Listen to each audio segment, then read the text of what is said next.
my name is Sebastiana Rocco and I am in Year 6. This is my working model based on the science topic living things.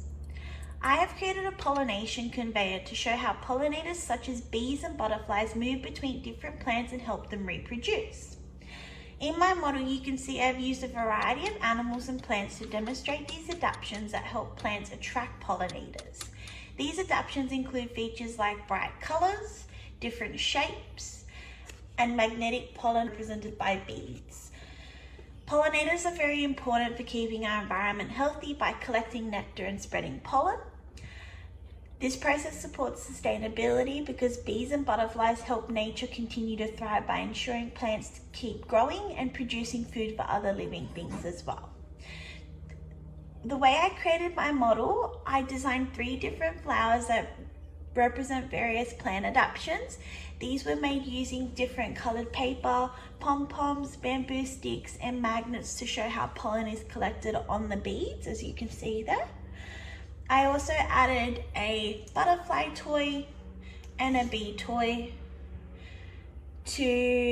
which can be placed on the conveyor belt to make it look like they are flying between different things. So as you can see, they fly between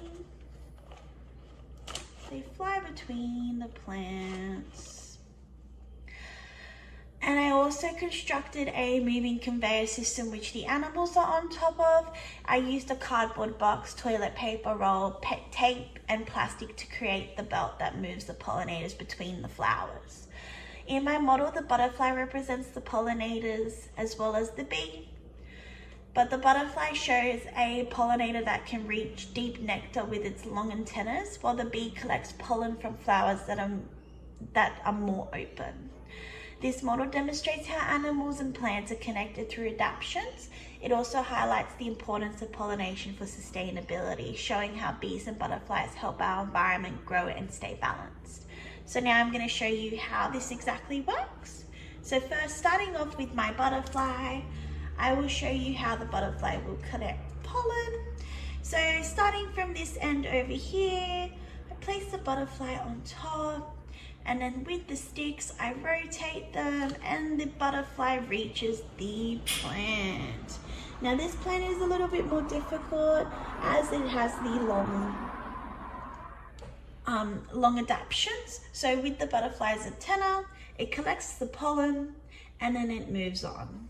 So as we can face the butterfly the other way, and we make the conveyor go the other way.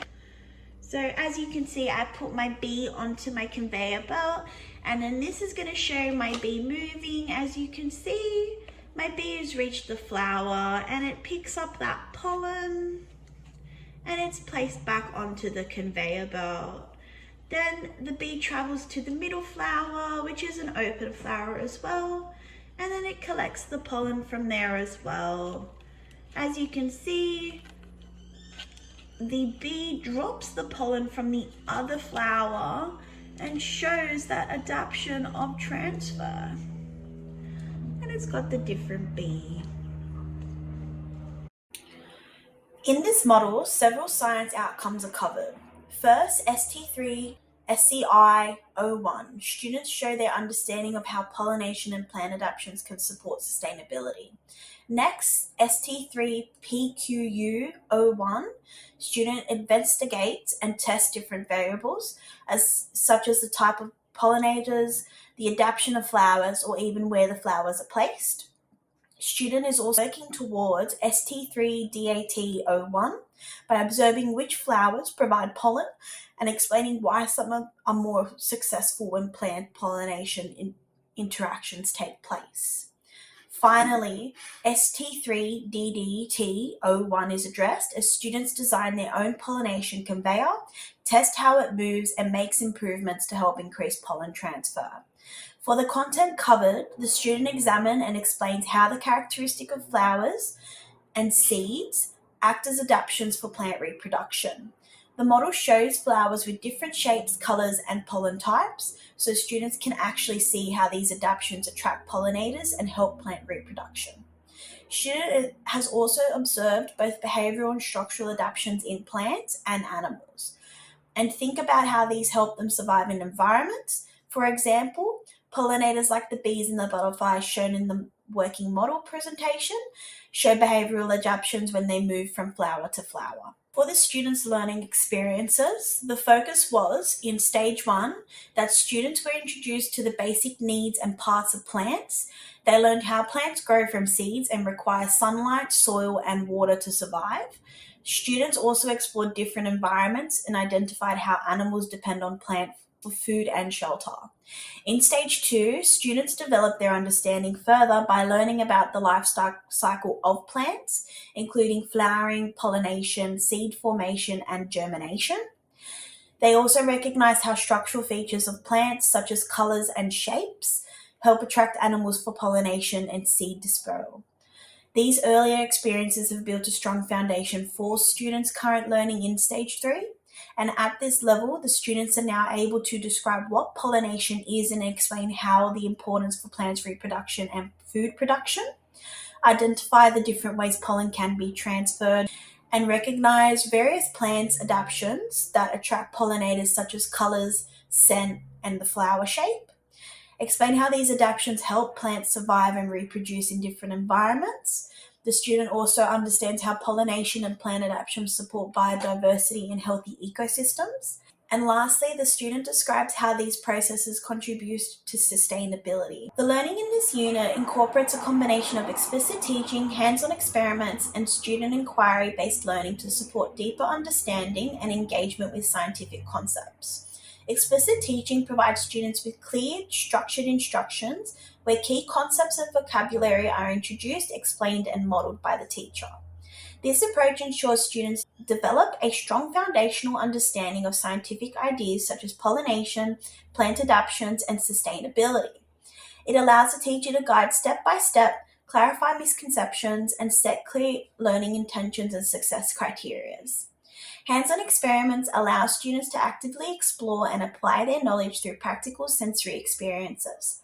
By engaging in experiments such as observing flowers, testing pollination models, or exploring how different plant structures attract pollinators, students make direct connections between theory and practice. This approach encourages curiosity, reinforces understanding through experience, and supports diverse learning styles. Student inquiry-based learning encourages students to take ownership of their learning by posing questions, investigating, and drawing conclusions. Through guided inquiry, students explore real-world problems such as how pollination supports sustainability and how plants and animal adaptations help ecosystems thrive. This approach develops critical thinking, creativity, and collaboration while linking scientific knowledge to meaningful, authentic contexts. In this unit, students engage with several cross-curriculum priorities to connect science to real-world contexts. Through creative arts, they design and construct flowers, insects, and pollination models. This allowed them to visually represent their understanding of plant and animal adaptations while developing creativity and fine motor skills. In HSIE, students explore where pollinators live, how native plants support them, and the impact of land clearings on ecosystems.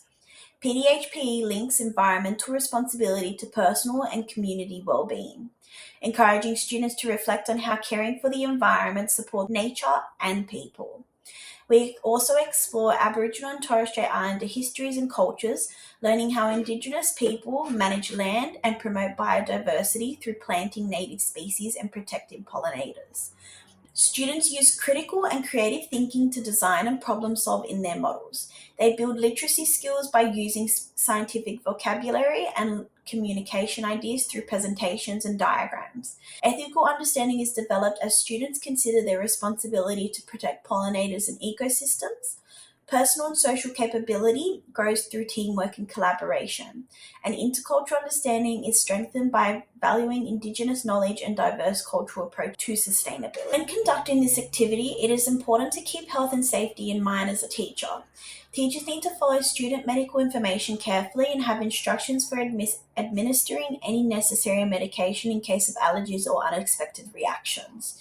Students should handle equipment such as scissors and tweezers with care. Also, maintaining a clear and tidy workspace is essential, so any spills, broken material, or clutter should be cleaned up immediately to prevent spills, cuts, or other accidents.